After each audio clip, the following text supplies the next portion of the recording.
मंगलम भगवान वीरो मंगलम गौतमो गणी मंगलम कुंद कुंदार्यो जैन धर्मोस्तु मंगलम सर्वमंगल मांगल्यम सर्वकल्याणकारकम प्रधानम सर्वधर्माणां जैनम जैतुशासनम मंगलमय मंगलकरण वीतराग विज्ञान नमो ताहि जाते भय अरिहंतादि महान करि मंगल करियो महा ग्रंथ करन को कार याते मिले समाज सब पावे निज पद राज। इस भव तरु का मूल एक जानहु मिथ्या भाव ताको कर निर्मूल अब करिए मोक्ष उपाय। मोक्ष मार्ग प्रकाशक नाम का ग्रंथ और इसमें 7वें अधिकार के स्वाध्याय के अंतर्गत जो धर्म बुद्धि से धर्मधारक व्यवहाराभासी हैं उनके स्वरूप की, उनकी मान्यता की, उनकी प्रवृत्ति की यहाँ पर चर्चा पंडित टोडरमल जी साहब ने की है। तो अपना इसमें पहले तो यही कहा कि सम्यक दर्शन का इनको अन्यथा स्वरूप है, यानी शास्त्र में देवगुरु धर्म की प्रतीति करने से सम्यक दर्शन होना कहा है। तो ऐसी आज्ञा मानकर अरिहंत देव निर्गंथ गुरु जैन शास्त्र के अतिरिक्त औरों को नमस्कार आदि करने का त्याग किया है, परंतु उनके गुण अवगुण की परीक्षा नहीं करते। यहाँ से पॉइंट उठा है कि गुण अवगुण की परीक्षा नहीं करते, या परीक्षा भी कदाचित करते हैं तो तत्व ज्ञान पूर्वक सच्ची परीक्षा नहीं करते, बाह्य लक्षणों द्वारा परीक्षा करते हैं। ऐसी प्रतीति से वे सच्चे देव गुरु शास्त्र की भक्ति में प्रवर्तते हैं, किंतु मिथ्या दृष्टि है। उनकी चर्चा है। तो देव भक्ति के अन्यथा स्वरूप की चर्चा चलती थी और इसमें अपनी यहाँ तक बात आ गई थी कि अनिष्ट सामग्री का नाश और इस सामग्री की प्राप्ति मानकर अथवा रोगादिक को मिटाने के प्रयोजन से, धनादिक की प्राप्ति के प्रयोजन से अरिहंत आदि भगवंतों का नाम लेता है, उनका गुणानुवाद करता है, सो इसके तो पाप ही वर्तता है। ये हो गई थी। अब यहाँ से भक्ति वाली बात को लिया गया है। देखो, तथा कितने ही जीव भक्ति को मुक्ति का कारण जानकर वहाँ अति अनुरागी होकर प्रवर्तते हैं।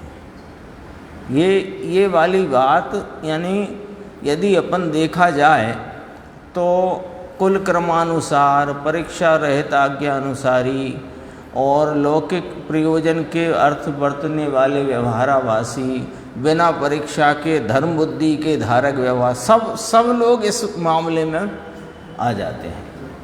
किसमें कि देखो, कितने ही जीव भक्ति को मुक्ति का कारण जानकर वहाँ अति अनुरागी होकर प्रवर्तते हैं। वह तो अन्यमति जैसे भक्ति से मुक्ति मानते हैं, वैसा ही इनको भी श्रद्धान हुआ।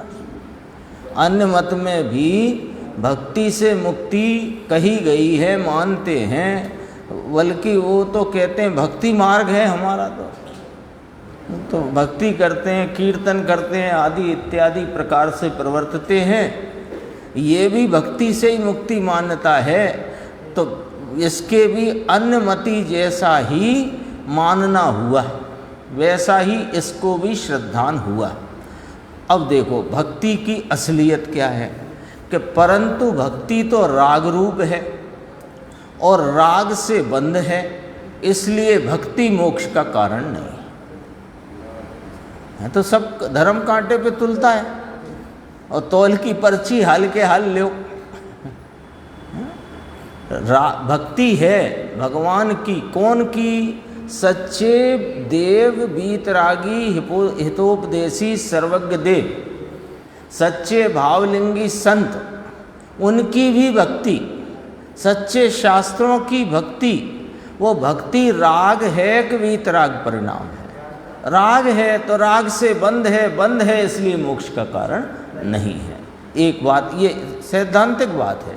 फिर कहते हैं जब राग का उदय आए तब भक्ति न करे तो पापानुराग होए, इसलिए अशुभ राग छोड़ने के लिए ज्ञानी भक्ति में प्रवृत्त हैं। देखो ज्ञानी हैं जिनको आत्म अनात्म तत्वों की, आश्रव बंध संवर निर्जना मोक्ष तत्व की, जीव तत्व की, अजीव तत्व की, सच्चे देव की, सच्चे गुरु की और शास्त्र की परीक्षा सहित आज्ञा मानकर जिनको सम्यक्त वर्तता है, वो आ गई ना पीछे बात, परीक्षा सहित आज्ञा मानते हैं। अकेली परीक्षा रहित आज्ञानुसारी उन्हें मिथ्या दृष्टि में डाला, और परीक्षा सहित आज्ञा जो मानते हैं जिनेंद्र भगवान की, वे सम्यक दृष्टि है।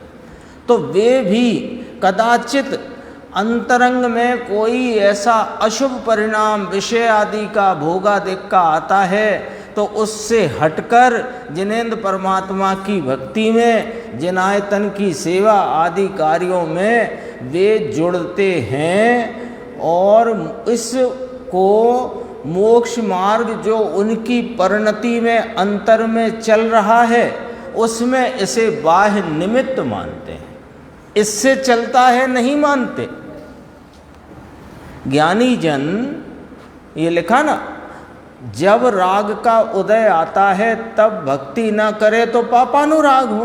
राग का उदय का मतलब है यहाँ कोई आसक्ति का परिणाम बाह्य में आ जाए, आता है, आ जाए क्या, आता ही है, उससे हटकर जिनेंद्र परमात्मा के निकट आकर, गुरुओं के निकट आकर, शास्त्र के निकट, निकट माने शास्त्र स्वाध्याय आदि में जुड़ता हुआ और देव गुरु शास्त्र की भक्ति आदि भी करता है तो वो उसमें प्रवर्तन करते हैं। और यह मोक्ष मार्ग नहीं है, किंतु जो अंतरंग में स्वरूप आलम्बन रूप जो मोक्ष मार्ग चल रहा है उसमें यह बाह्य निमित्त है, ऐसा जानते हैं। स्पष्ट है एकदम, एक पंक्ति भी पढ़ो तो बिल्कुल कहीं कोई उलझन है नहीं। परंतु यहाँ ही उपादेयपना मानकर संतुष्ट नहीं होते, शुद्ध उपयोग के उद्यमी रहते हैं। ज्ञानी हैं, अपन अभी चौथे गुण स्थान वाले को ही यहाँ रख करके देखते हैं।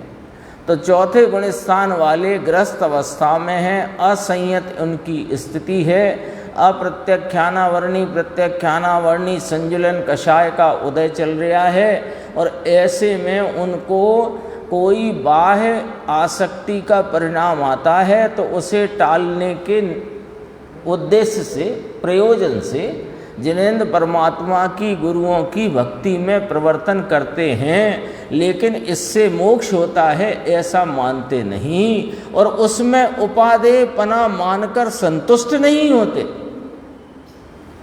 तथा शुद्ध उपयोग के उद्यमी रहते हैं। स्पष्ट लिखा ना। अब यहाँ पर पंडित जी टोडरमल जी साहब पंचास्ति काय की 136 नंबर की गाथा उसको यहाँ उद्धृत करते हैं। देखो, इयं भक्ति केवल भक्ति प्रधानस्य अज्ञानी नो भवति। इयं भक्ति केवल भक्ति प्रधानस्य अज्ञानी नो भवति, और ये अज्ञानी की दशा है। और तीव्र राग ज्वर विनोदार्थम स्थान राग निषेधार्थम क्वचित ज्ञानिनोपि भवति। ज्ञानियों को अपि नाम उनको भी होती है। तीव्र राग ज्वर हो, विनोद आदि के उस राग के स्थान हैं वहाँ उत्पन्न होने वाला जो राग है उसके निषेध के लिए कदाचित ज्ञानी को भी जिनेंद्र परमात्मा की भक्ति होती है। अब इसका अर्थ देखो नीचे, यह भक्ति केवल भक्ति ही है प्रधान जिसको ऐसे अज्ञानी जीव के होती है ना? पहले तो इसके ऊपर अपन देख चुके हैं कि देव के स्वरूप के का इसको अन्यथापना है, आया था देव भक्ति का अन्यथा रूप। तो देव का स्वरूप भी नहीं जानता, उनकी जब उनका ही स्वरूप नहीं जानता तो उनके प्रति भक्ति का भी स्वरूप नहीं जानता। अब उसमें अपन ने कल देखा था कि जो अरिहंत परमात्मा हैं, तीर्थंकर भगवान हैं, उनके जो विभूति आदि हैं अथवा जिससे वे तीर्थंकर अरिहंत नाम से पहचाने जाते हैं, कहे जाते हैं, जाने जाते हैं, उसमें बहुत से गुण पुद्गलाश्रित हैं, बहुत से जीवाश्रित हैं, उनकी भिन्नता को पहचानता नहीं। ये सब आई थी ना। अब यहाँ पर बात ली कि कोई भक्ति को ही मोक्ष का मार्ग मानता है, तो लिखा है इसमें ये भक्ति केवल भक्ति ही है प्रधान जिसको ऐसे अज्ञानी जीव के होती है। फिर कहा तथा तीव्र राग ज्वर मिटाने के प्रयोजन से अथवा को स्थान के राग का निषेध करने के प्रयोजन से कदाचित ज्ञानी के भी होती है। ये इसका अर्थ लिया देखो। तो अब यहाँ उसने प्रश्न रखा, पंडित जी ने रखा, वहाँ वह पूछता है ऐसा है तो ज्ञानी से अज्ञानी को भक्ति की अधिकता होती होगी, ऐसा पूछा उसने। क्योंकि ज्ञानी को ऐसा प्रश्न कहाँ से बन गया उसको देखो, पीछे अपन ने पढ़ा कि ज्ञानी उसमें उपादेयपना मानकर संतुष्ट नहीं होते तथा शुद्ध उपयोग के उद्यमी ही रहते हैं। यह बात पर से उसको लगा कि अज्ञानी जो सिर्फ भक्ति में ही संतुष्ट हैं, भक्ति से ही मोक्ष मार्ग मानते हैं, उनको ज़्यादा होती होगी, और ये तो शुद्ध उपयोग के उद्यमी हैं ज्ञानी, तो इनको कम होती होगी। ऐसा प्रश्न रखा। कम होती होगी ऐसा। देखो अब इसका उत्तर बहुत ही गंभीर है, यानी ये समझने जैसा उत्तर है। यथार्थता की अपेक्षा तो ज्ञानी को सच्ची भक्ति है, क्योंकि जिसकी भक्ति कर रहा है उनका स्वरूप, भक्ति का स्वरूप और अपना जो त्रैकालिक स्वरूप है वह, और अपनी वर्तमान पर्याय की कमजोरी, इन सबको जो जाने वो सच्ची भक्ति में उनका भाव क्या है, शब्द क्या है, उनके गुणानुवाद करे तो उनके गुणों का भाव उसको अंदर में भाषित होता है। तो वह देव का स्वरूप भी, यानी पूज्य तो है ना देवगुरु आदि, देवगुरु शास्त्र, या तो अभी देव के संदर्भ से चर्चा है, पर देव का स्वरूप, अपना स्वरूप, उनकी भक्ति का स्वरूप और अपनी पर्याय में कमजोरी, सबका स्वरूप जो जानता है कौन ज्ञानी, तो उसकी भक्ति यथार्थ है। एक बात, अज्ञानी को सच्ची भक्ति नहीं है, नहीं है। अरे वो 24 घंटे वाला जो दिन रात का पूरा एक दिन कहलाता है, उसमें वो 12 घंटे भी भक्ति में लगा रहे और इधर उधर वैसा भी ना करे, चित्त कहीं और दृष्टि कहीं, तो भी उसके भक्ति सच्ची नहीं है। देखो और आगे, और राग भाव की अपेक्षा, यथार्थता की अपेक्षा तो बात कह दी कि ज्ञानी को ही सच्ची भक्ति है, अज्ञानी को नहीं है। फिर कहा राग भाव की अपेक्षा अज्ञानी के श्रद्धान में भी उसे, यानी भक्ति को मुक्ति का कारण जानने से उस भक्ति के प्रति अति अनुराग है। तो अति अनुराग बस कदाचित ज़्यादा भी हो क्योंकि उसने तो एक ही सूत्र पकड़ा है ना कि भक्ति से मुक्ति है, तो कदाचित उसको अनुराग की अधिकता में वह भक्ति भी अधिक पाई जाए। देखो लिखा है इसमें। और ज्ञानी के श्रद्धान में भक्ति है लेकिन शिव बंध का कारण है, ऐसा उसको जानने से भक्ति के प्रति वैसा अनुराग नहीं है जैसा अज्ञानी को है। बोलो, यानी इंद्र आदि आए जन्म कल्याणक आदि प्रसंगों में और घुंघरू बांध के नाचें। अभी अष्टानिका में भी देव आदि जाते हैं नंदीश्वर और बहुत भक्ति करें, लेकिन वे उतना अनुराग नहीं है उनको। वे क्यों नहीं है कि वे जानते हैं कि यह बंध का कारण रूप भाव है, ये मुक्ति का मार्ग नहीं है। मुक्ति के मार्ग में चलते हुए यह कदाचित भाव आते हैं, इनको बाह्य निमित्त भी कहा जाता है, लेकिन ये मुक्ति का मार्ग कदापि नहीं है, इसलिए वैसा अनुराग नहीं है। बाह्य में कदाचित ज्ञानी को अनुराग बहुत होता है, तो बाह्य में दिखे कभी ज्ञानी को भी, लेकिन वो अनुराग तुम्हें दिख रहा है, अंतरंग में उसके स्वरूप और इस शिवराग रूपी भक्ति, इसके प्रति दो फाटे चल रहे हैं। अपने को तो दिखेगा 100 धर्मेंद्र 1000 नेत्र बना करके बाल तीर्थंकर का रूप निहारते हैं, तांडव नृत्य करते हैं, ऐरावत हाथी पे ले जाकर सुमेरु पर्वत पर 1008 कलशों से उनका अभिषेक आदि करें, ऐसी भक्ति तो लगे तो बहुत कि ये बहुत भक्ति कर रहे हैं, लेकिन उनकी उस भक्ति के राग में और स्वयं में दो फाटे पड़े हुए हैं, और वो दो फाटे माने उन दोनों की भिन्नता का भान निरंतर चल रहा है। दिखेगा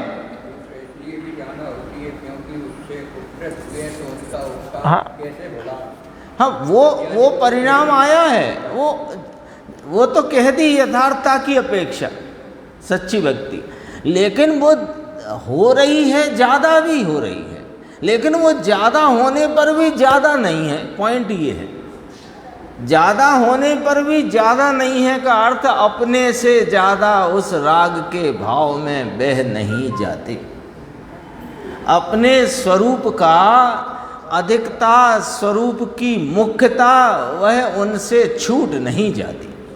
तथापि बाह्य में प्रवृत्ति तो ऐसी लगे, देह की क्रिया भी, शब्दों का उच्चारण भी, और उनके अंतरंग परिणाम में भी कषाय की मंदता रूप भक्ति का भाव बहुत उग्र होए, लेकिन वे उस परिणाम से भिन्न, सदा सदा उससे भिन्नता की धारा में रहते। कभी अज्ञानी को होता है, अज्ञानी को क्यों होता है कि उसको तो उसी में अनुराग विशेष है, ऐसा जानना। इस प्रकार देव भक्ति का स्वरूप बताया। इस संबंध में एक गुरुदेव श्री का अपन थोड़ा देखते हैं, इसकी चर्चा 221 पेज पे है। कल अपन ने खोला तो था पर पढ़ा नहीं था ये, इसलिए उसको छोड़ दिया था। देखो, जो ऐसा मानता है कि भगवान की भक्ति से मोक्ष होगा, वह मिथ्या दृष्टि। देखो, पंडित जी ने तो सब बातें बहुत स्पष्ट कही हैं, पर उनकी स्पष्ट कही हुई बातों में एकदम गुरुदेव के वचन जैसे गंदले पानी में फिटकरी घुमा देने से स्वच्छ पानी का अपने को वहाँ दिखाई देने लगता है। ऐसे पंडित जी के वचनों के मर्म में जो असलियत है वो यहाँ पर दिखाई देने लगती है। इसलिए अपन उसको साथ साथ में जहाँ आवश्यक लगता है उसका भी अपन लाभ लेते चलें। जल्दी तो है नहीं है कोई। जो ऐसा मानता है कि भगवान की भक्ति से मोक्ष होगा, वह मिथ्या दृष्टि है, सीधी बात। जो भगवान की भक्ति में तल्लीन होता है परंतु अपने ज्ञान स्वभाव को ध्येय नहीं बनाता, उसको मोक्ष नहीं होता।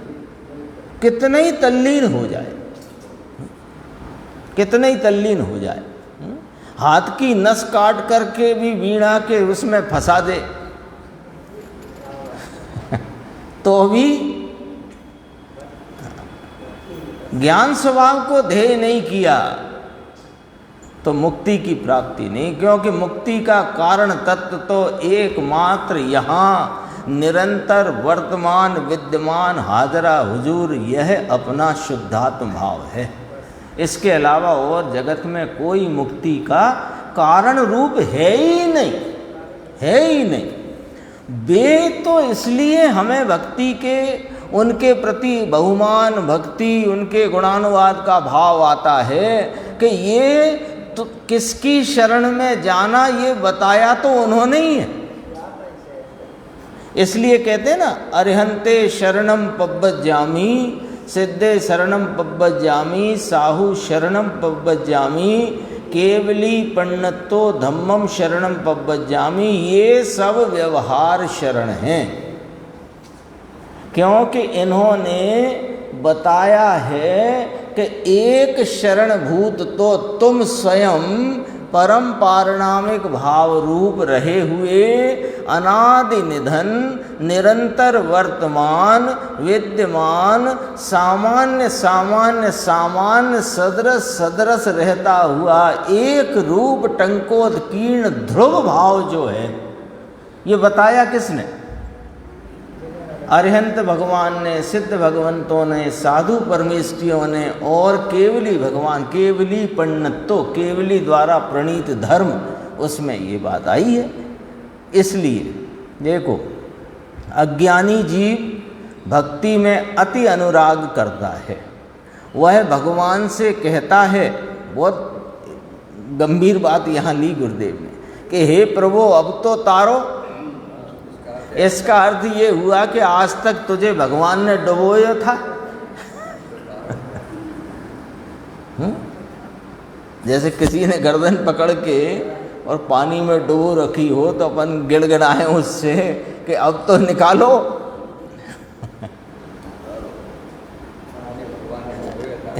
भगवान ने डुबोया था और उन्हें आज तक पार करना आया नहीं तुझे। परंतु यह बात मिथ्या है, झूठी है। जीव स्वयं के कारण ही तरता है अथवा कि भटकता है। भक्ति से मुक्ति मानने वाले की तो अन्नमति जैसी ही दृष्टि हुई है ना।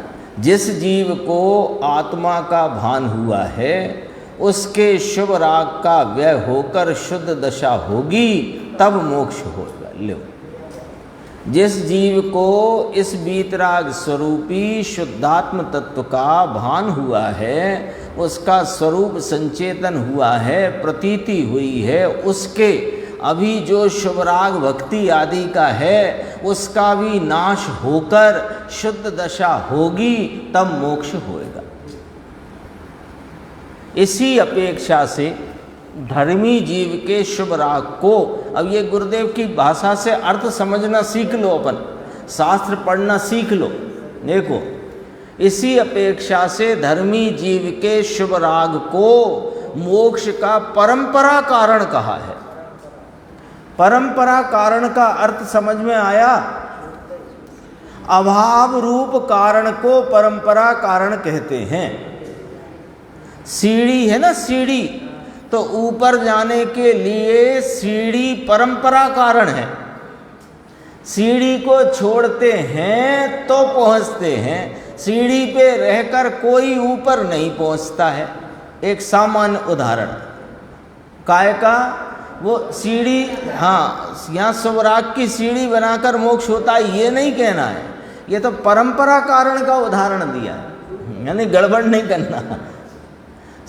तो परंपरा कारण माने अभाव रूप कारण, जो कारण ऐसा है कि साथ में रहता तो है लेकिन उसका अभाव होता है, तब वह प्रयोजन रूप भाव की प्राप्ति होती है। इस ऐसे कारणों को 5 महाव्रत, देश व्रत, भक्ति, शिवराग, ये सब परंपरा कारण, क्योंकि इनका अभाव जब तक नहीं है तब तक मोक्ष दशा नहीं। बोलो ऐसा कौन सा मोक्ष चला गया जीव 5 महाव्रत लेके चला गया? दृष्टि में तो हे पहले दिन है, पहले समय जब सम्यक्त हुआ, स्वरूप का भान हुआ, वहाँ से तो हे ही है। और अभी परिणति में शेष है वह स्वयं की कमजोरी से है। तो कमजोरी मिटाई जाती है कि रखी जाती है? भगवान की भक्ति क्यों है? कमजोरी से। महाव्रत क्यों है? कमजोरी से। देश व्रत क्यों है? कमजोरी से। तो कमजोरी मिटाने के लिए रहती है कि कमजोरी बनाए रखने के लिए होती है? परंपरा कारण। देखो आगे बढ़ते हैं। अज्ञानी जीव भक्ति से सम्यक दर्शन मानता है, यह भूल है। भक्ति तो बंध मार्ग है और सम्यक दर्शनादि मुक्ति का मार्ग है। बंध मार्ग को मुक्ति मार्ग मानना मिथ्यात्व। मिथ्यात्व किसे कहते हैं? कि वस्तु का जैसा स्वरूप है वैसा नहीं मानना, और जैसा स्वरूप है नहीं वैसा मानना, इसका नाम मिथ्यात्व है। और कोई परिभाषा हो तो बताओ। मिथ्यात्व की परिभाषा यही हुई ना। अरे चलो ये मोक्ष मार्ग के संदर्भ में नहीं, आप और कहीं लगा लो तो यही निकलेगी मिथ्यात्व की परिभाषा। सोना सोना है, सोने को पीतल मानना मिथ्यात्व है कि नहीं है? तो बस ये जो जिसका जैसा स्वरूप है वैसा नहीं मानना, और जैसा है नहीं वैसा मानना, इसका नाम मिथ्यात्व है। तो बंध मार्ग मुक्ति का मार्ग मानना मिथ्यात्व है। जीवों को सत्य वस्तु स्थिति का निर्णय करना चाहिए। लो काय पे जोर आया? निर्णय पे जोर आया। स्वाध्याय से भी, स्वाध्याय का भी प्रयोजन स्वाध्याय नहीं है। स्वाध्याय भी स्वाध्याय के लिए नहीं है। जिनवाणी का अभ्यास जिनवाणी के अभ्यास के लिए नहीं है। जिनवाणी का अभ्यास हो, शास्त्र स्वाध्याय हो, जो कुछ भी है वह निर्णय के लिए। निर्णय छोड़ के सब करते हैं, बोलो। और वास्तव में तो निर्णय होता है जब विकल्पात्मक ज्ञान में, है ना, उसको विकल्पात्मक प्रमाण कहते हैं। और उसमें शुद्ध नय के विषय को मुख्य करते हैं, व्यवहार के विषय को गौण करते हैं, तब वह निर्णय का अनुसरण होता है। और जब अनुसरण हो करके वह आत्म तत्व के अनंत गुणों की निर्मल व्यक्तता का अंश जो पर्याय में आस्वादन रूप प्रकट होता है, तो उसको अनुभव प्रमाण कहते हैं।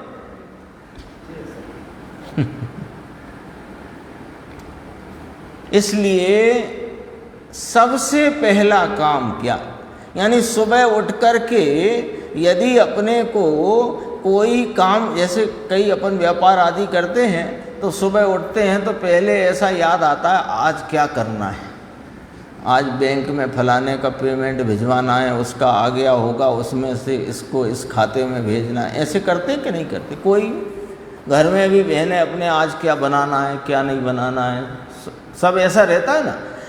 तो अपने को सुबह उठ कर के, चूँकि अपन तो आत्मार्थी है ना, तो पहले अपने को यह विचार आना चाहिए कि निर्णय करना है। स्वाध्याय में जाना है, इसके पहले ये आना चाहिए कि निर्णय करना है। क्यों जाना स्वाध्याय में? निर्णय करना है। भजन कितना है ज्ञानियों की वाणी में, जहाँ वजन है यदि हम उसे ही पहचान गए तो समझो हम मुक्ति का सूत्र पा जाएंगे, वहाँ से सिलसिला हमें प्राप्त हो जाएगा। देखो धर्मी जीव को भी भक्ति का शुभ राग आता है, परंतु वह उसको मुक्ति का कारण नहीं मानता। भगवान की भक्ति का भाव राग है, विकार है, पुण्य है, उपाधि है। भगवान की भक्ति का भाव क्या है? पहचान कराते, खाते में डालो, सही खाते में। भगवान की भक्ति राग के खाते में डालें कि वीतरागता के, विकार में डालें कि निर्विकार पवित्र भाव में, पुण्य में डालें कि धर्म में डालें, उपाधि में डालें कि समाधि में डालें। अपने आप करो ना खतौनी, तो निर्णय ऐसे ही होएगा। सुनने से क्या होएगा? उससे तो बंद होता है। फिर 222 पेज पे थोड़ा है, देखो ऊपर की 5 पंक्ति छोड़ के यहाँ से देखते हैं अपन। देखो, धर्मी को राग आता है। धर्मी वीतराग हो गया है पूरा, ऐसा नहीं, पर धर्मी को आंशिक वीतरागता है। आंशिक वीतरागता है इतने कहने में ही समझ जाना चाहिए कि अभी आंशिक राग है। ठीक है, गिलास आधा खाली है या आधा भरा है, ऐसा कहा। गिलास आधा भरा है तो समझ गए कि नहीं आधा खाली है। तो आंशिक वीतरागता है तो समझ गए कि नहीं आंशिक अभी राग मौजूद है, विद्यमान है। तो धर्मी को राग आता है, परंतु वह राग को हे समझता है। भक्ति का राग आता है, उसे क्या समझता है? हे समझता है। स्वाध्याय का राग आता है, उसे क्या समझता है? हे समझता है। अरे तत्व विचार का राग आता है, उसे भी हे समझता है। बोलो,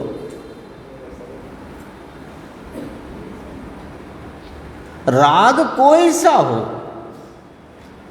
वे अरिहंत सिद्ध पद में विराजमान ऐसे आत्माओं के प्रति का राग हो, आचार्य उपाध्याय साधु जो साधक भाव में स्थित हैं उनके प्रति का राग हो, अथवा इस साधन स्वरूप आत्मा के प्रति का राग हो। राग तो राग है, हे है। बोलो, ये निर्णय का विषय है। निर्णय करने में ही कचास हो। हाँ, बात तो ठीक है, राग है तो राग से तो मुक्ति नहीं, वीतरागता नहीं, बात ठीक है। लेकिन कोई राग अभी थोड़ी छोड़ देंगे, तो मत छोड़ो, छूटेगा भी नहीं। पर राग हे है, ये निर्णय तो होगा कि नहीं होगा। इस निर्णय में ही ऐसा डर सा लगता है कि यदि हमने ये निर्णय कर लिया कि राग हे है तो राग छूट ही जाएगा, मानो तो। अरे छूट जाने तो छूट जाए। बहुत से प्रश्न करते, अभी छोड़ दें। गुरुदेव से किया प्रश्न, यदि शुभ राग हे है तो अभी छोड़ दें। तो उन्होंने कहा अभी छोड़ दे दृष्टि में से, बाकी तो तेरे छुटाए नहीं छूटेगा। जितना आलम्बन स्वरूप का बढ़ता जाएगा, राग घटता मिटता जाएगा।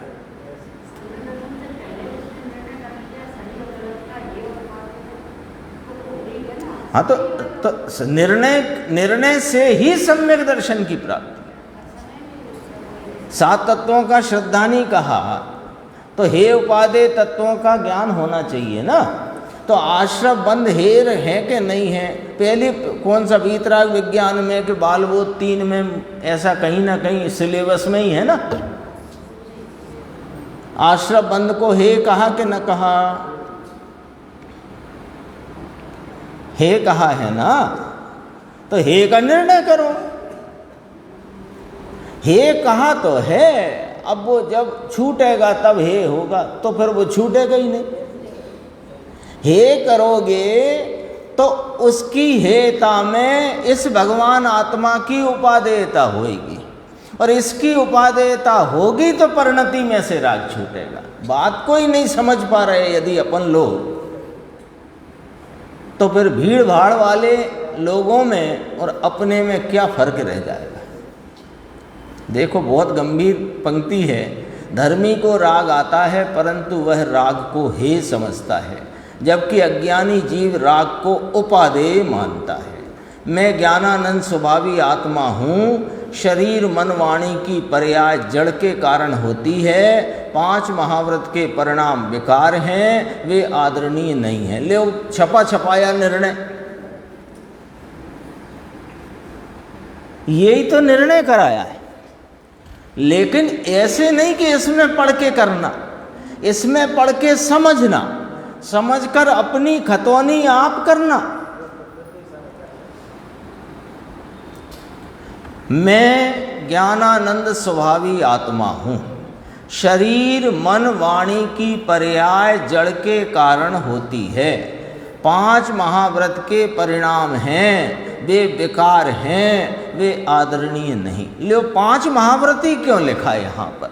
अब अपन निर्णय करना है तो इसको विचार करना शुरू करो कि जो जीव के मोक्ष मार्गी के भी जो उत्कृष्ट में उत्कृष्ट शुभ परिणाम होए, वे 5 महाव्रत के हैं। 5 पापों के त्याग रूप, वे भी विकार हैं, वे आदरणीय नहीं हैं। ये निर्णय करो। कोई ऐसा निर्णय करता है कि साहब बिना निश्चय के तो व्यवहार होता नहीं, तो हमको यदि निश्चय प्रकट हो जाएगा तब तो व्यवहार आ जाएगा ना।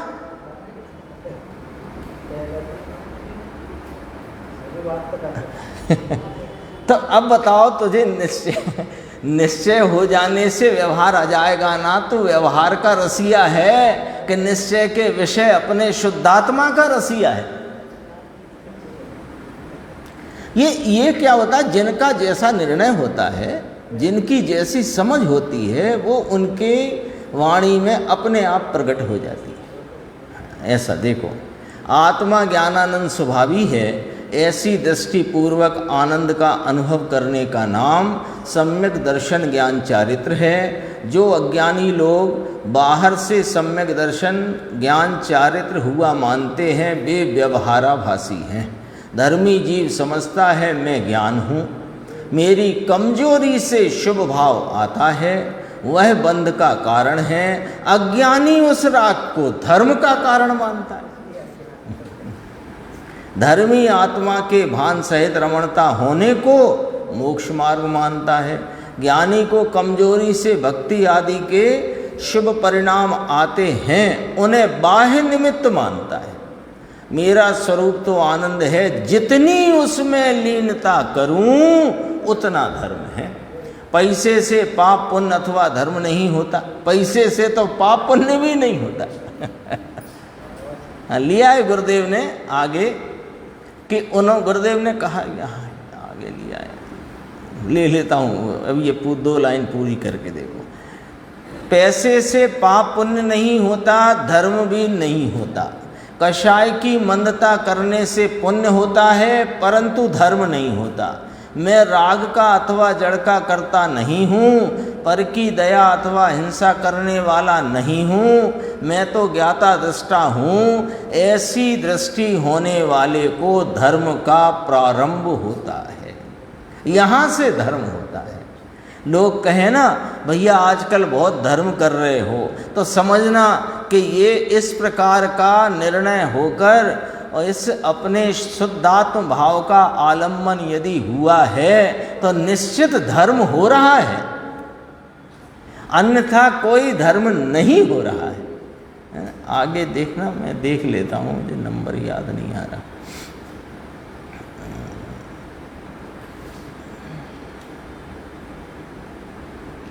आगे तो फिर गुरु भक्ति का है, शायद उसमें ही चर्चा हो, लेकिन वो मैं बात यहाँ मुझे याद आ गई है तो उसे ढूंढ के अपन देख लेते हैं।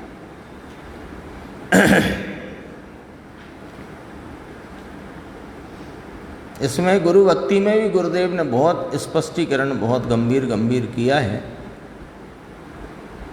अब वो मुझे मिल नहीं रहा यहाँ पर, उसमें बता देता हूँ मैं। वैसे मिलेगा तब पढ़ेंगे ही अपन, मिल ही जाएगा कहाँ वो। उसमें ये चर्चा की है कि 3 बातों को हमेशा ध्यान में रखना। शुद्ध भाव वह आत्मा के अवलंबन से होता है, पुण्य पाप भाव वो बहिर्विषयों के आलंबन में होते हैं, और उस समय जो जड़ की क्रिया है, जड़ का परिणाम है, वो जड़ से होता है। ये तीन की छटाई अपने निर्णय की भूमिका में होनी चाहिए। ये वाली बात आई थी, अब वो मिल जाएगी आगे पीछे होके। अपन चलते हैं गुरु भक्ति के अन्यथा स्वरूप, इसकी चर्चा देखो। अब गुरु भक्ति उसको कैसी होती है सो कहते हैं, 223 पेज है ना। कितने ही जीव आज्ञा अनुसारी हैं, वे तो कैसे प्रवर्तते हैं, ये जैन के साधु हैं, हमारे गुरु हैं, नग्न दिगंबर मुद्रा है, जैन के साधु हैं, हमारे गुरु हैं, इसलिए इनकी भक्ति करना चाहिए, ऐसा विचार करके उनकी भक्ति करते हैं। और कितने ही जीव परीक्षा भी करते हैं। अभी देखो, ये आज्ञा अनुसारी को लिया पहले, इसे अरीक्षा परीक्षा से कोई मतलब नहीं है। इसे तो बाह्य में नग्नता है ना, बाह्य नग्न स्वरूप देखा है, दिगंबर जैन हमारे ये मुनिराज हैं, बस चलो इनकी भक्ति करो, है ना। 99% डाल दो इसमें। नहीं करे तो पिटे आजकल। अभी देखो क्या हुआ, पिटेगा तो भैया वही जो मिथ्यात्व का सेवन करेगा, देव भक्ति का, गुरु भक्ति का, शास्त्र भक्ति का अन्यथा स्वरूप, 7 तत्वों के अन्यथा स्वरूप का सेवन करेगा, वो भव भव में पिटेगा। देखो अभी अपन यहाँ देखो, ये जैन के साधु हैं, हमारे गुरु हैं, इसलिए इनकी भक्ति करना चाहिए, ऐसा विचार करके उनकी भक्ति करते हैं। ये तो हुए बिना परीक्षा वाले। और कितने ही जीव परीक्षा भी करते हैं। अब परीक्षा गलत करते हैं, ऊपर पढ़ा था अपन ने, कितने ही परीक्षा करें पर तत्व ज्ञान पूर्वक सच्ची परीक्षा नहीं करते हैं। देव भक्ति में भी बात आई थी, यहाँ भी आई। देखो वहाँ किस प्रकार ये परीक्षा करते हैं कि देखो यह मुनि दया पालते हैं, शील पालते हैं, धनादि नहीं रखते हैं, हाँ, और उपवास आदि तप भी करते हैं, क्षुधादि परिचय सहते हैं, किसी से क्रोधादि नहीं करते हैं, उपदेश देकर औरों को धर्म में लगाते हैं, इत्यादि गुणों का विचार करके उनमें भक्ति भाव करते हैं। परीक्षा करता है, इन बिंदुओं से करता है कि देखो ये दया पालते हैं।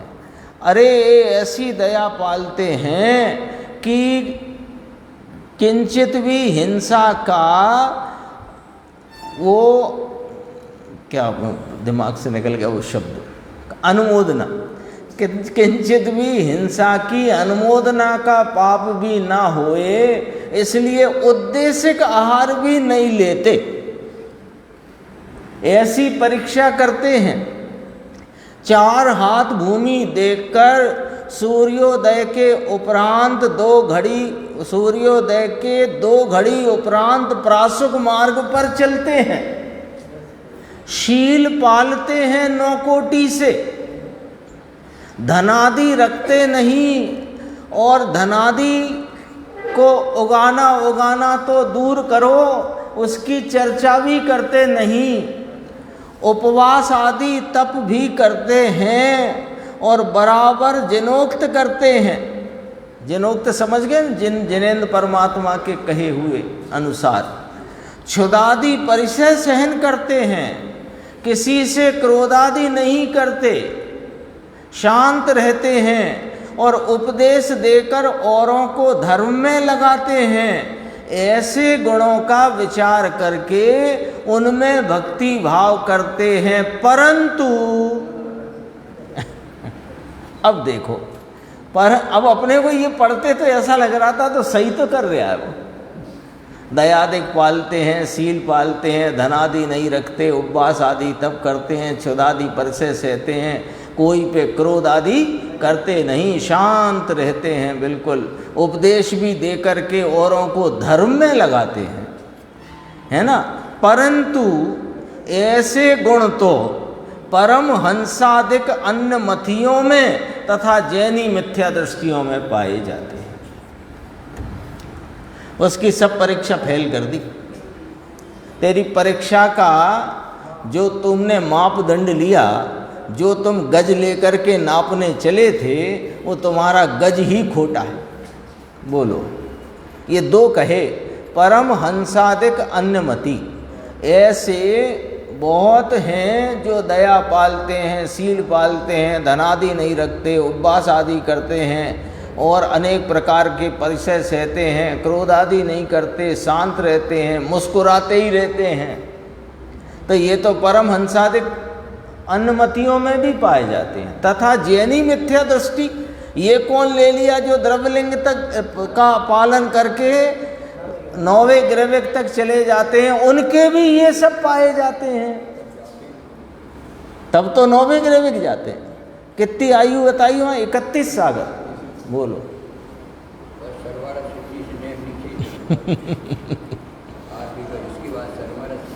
बोलो 31 सागर, वो 33 सागर है सर्वार सिद्धि की आयु, 31 सागर हैं। वे 12वें स्वर्ग तक जाते हैं। एक चर्चा आई थी, अभी देवेंद्र जी के प्रवचन सुन रहा था मैं 2-3 दिन पहले। ये 12वें स्वर्ग तक जाने वाले परमहंसादिक अन्यमति, इनकी एक मर्यादा है 12वें स्वर्ग तक की, और मिथ्या दृष्टि द्रव्यलिंग की मर्यादा है 9वां ग्रविक। इनकी आयु कितनी है 12वें स्वर्ग की? 21 सागर, और इनकी है 31 सागर। अब समझना जरा, अब थोड़ी बात कठिन पड़ेगी, अब समझना। ये जीव ने अनंते भव परावर्तन किए, अनंते भव परावर्तन किए, है ना, किए ना। तो इसकी भव परावर्तन का हिसाब ऐसा है कि आयु के प्रमाण में चले तो 21 सागर की आयु इसने एक बार धारण की, मान लो, फिर 21 सागर एक समय, फिर 21 सागर 2 समय, फिर 21 सागर 3 समय, फिर 21 सागर 4 समय, ऐसे करके 31 सागर तक जाओ।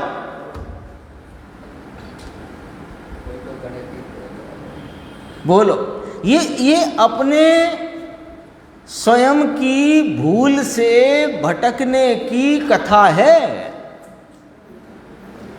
परावर्तन में कोई पुण्य का प्रमाण ऐसा नहीं है जिसको एक जीव ने अपने शरीर से ऐसी नरक की, हाँ, नरक की आयु में ऐसा है। जैसे प्रथम नरक की उत्कृष्ट आयु 10,000 वर्ष कही, 7वें की 33 सागर कही, 10,000 वर्ष एक समय, फिर 2 समय, फिर 3 समय, फिर 4 समय। समय कितना छोटा कि 1 सेकंड में असंख्यातवा भाग समय। हिसाब लगाओ तो बुद्धि फेल हो जाए, तो बुद्धि फेल मत करो। इन सब से छूटने का जो मार्ग है वो यहाँ में, यहाँ आ जाओ। ज़्यादा उस बस एक तो वो तुम्हें, हमने अपनी भूल से कितने धक्के खाए हैं उसकी बात बताई है। छूटने का रास्ता है अपने पास, ये बताना है। देखो, तो अभी क्या कह दिया पंडित जी ने, इसलिए इन लक्षणों के द्वारा गुरु की पहचान करने में अति व्याप्तिपना है। लो थोड़ा देखो भैया, गंभीरता से, है ना। ये मोक्ष मार्ग प्रकाशक है, सरल भाषा हिंदी है, तो बात सरल है कि ना, बात तो बहुत कठिन से कठिन है। इसमें भाषा यद्यपि बहुत ही सरल है, लेकिन भाव और उसमें मर्म बहुत गहरा है। चोट करे सीधा और चोट लगे तो फिर ये इधर को दौड़े ना। अरे वो तो कोई अद्भुत काम करके गए हैं। ये तो अपना दुर्भाग्य कि उनकी आयु का प्रमाण बहुत कम था। देखो, अब देखो, इनमें अतिव्याप्तिपना है। किन में? दया पालने वाला लक्षण, शील का लक्षण, धनादि नहीं रखने का, माने परिग्रह किंचित नहीं रखते ये लक्षण, उपवास आदि तप करते हैं ये लक्षण, क्षुधा आदि परिसय को सहन करते हैं ये लक्षण, क्रोध आदि नहीं करते, शांत रहते हैं, ऐसे जो लक्षण, इनका बाह्य चारित्र बहुत उत्कृष्ट है, ऐसा जो लक्षण, उपदेश दे करके सबको धर्म में लगाते हैं ऐसा लक्षण, ये अतिव्याप्ति दोष वाला लक्षण है। बोलो, हाँ, अतिव्याप्ति दोष है इन लक्षणों में। कभी सोचा, विचार करा?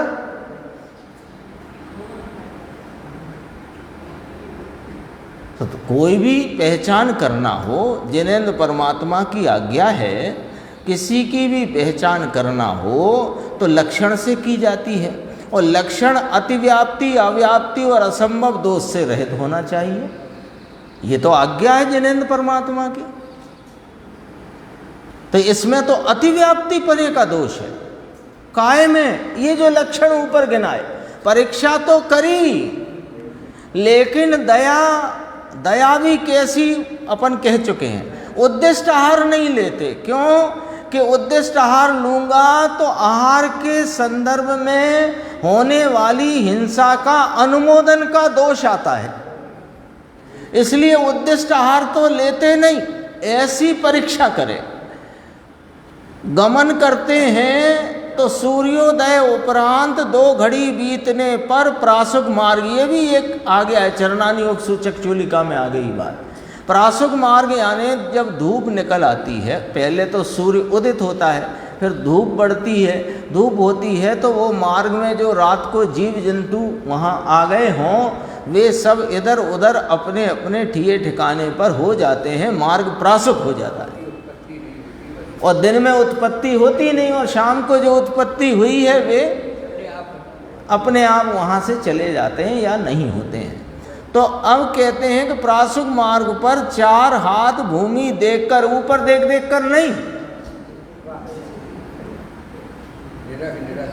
हाँ, चलते हैं, दया पालते हैं, शील पालते हैं, स्वप्न में भी शील में कोई दोष नहीं लगने देते, ऐसा 9 कोटि से शील पालते। बोलो, ये लक्षण अतिव्याप्ति दोष वाले हैं। अभी तो पता नहीं लगेगा भाई साहब, इनके द्वारा सच्ची परीक्षा नहीं होती। और फिर इसमें थोड़ा सा ये पढ़ लेते हैं तो ये गुरु भक्ति की बात हो जाएगी। फिर इस पर गुरुदेव का जो व्याख्यान है उसे अपन आगे की स्वाध्याय में लेंगे। गुरुदेव ने बहुत स्पष्टीकरण गंभीर किया है। तथा जिन गुणों का विचार वे करते हैं उनमें कितने ही जीवाश्रित हैं, कितने ही पुद्गलाश्रित हैं, उनके विशेष न जानते हुए असमान जातीय मुनि पर्याय में एकत्व बुद्धि से मिथ्या दृष्टि ही देते हैं। असमान जाति मुनि पर्याय, मुनि धर्म जो होता है वो शरीर में नहीं पलता। मुनि धर्म अंगीकार करके लिखा कि नहीं लिखा, पंडित जी ने जब बात करी अरिहंत के स्वरूप की, हाँ, गृहस्थ अवस्था त्याग कर शुद्ध उपयोग रूप मुनि हाँ, शुद्ध उपयोग रूप मुनि धर्म अंगीकार करके जो भी है, तो मुनि धर्म लिखा, मुनि व्रत अंगीकार करके नहीं लिखा, मुनि पद अंगीकार करके भी नहीं लिखा, मुनि धर्म शब्द डाला है। तो मुनि धर्म जीवाश्रित भाव है, और बाहर में नग्नता आदि और समितियों का पालन ये देहाश्रित भाव है। और असमान जाति द्रव्य पर्याय में ये देहाश्रित भाव और आत्मा के जीवाश्रित भाव, इन दोनों को एक माने तो तूने क्या किया कि उन दोनों में एकत्व मानने से तेरे मिथ्या तो चला आता है। इतनी गंभीर चर्चा है। बोलो,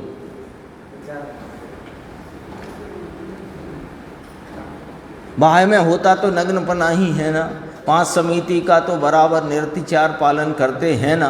अरे वे सब करते हैं, वो अभी अपन ने बात करी थी ना, एक होता है शुद्ध परिणाम, एक विकारी परिणाम और एक जड़ की क्रिया। शुद्ध परिणाम से मुक्ति है, विकारी परिणाम बंधरूप है, जड़ का परिणाम जड़ से है। ये 3 स्तरीय जांच पड़ताल जारी रखना चाहिए। 3 स्तरीय जांच पड़ताल जारी रखना चाहिए। देखो,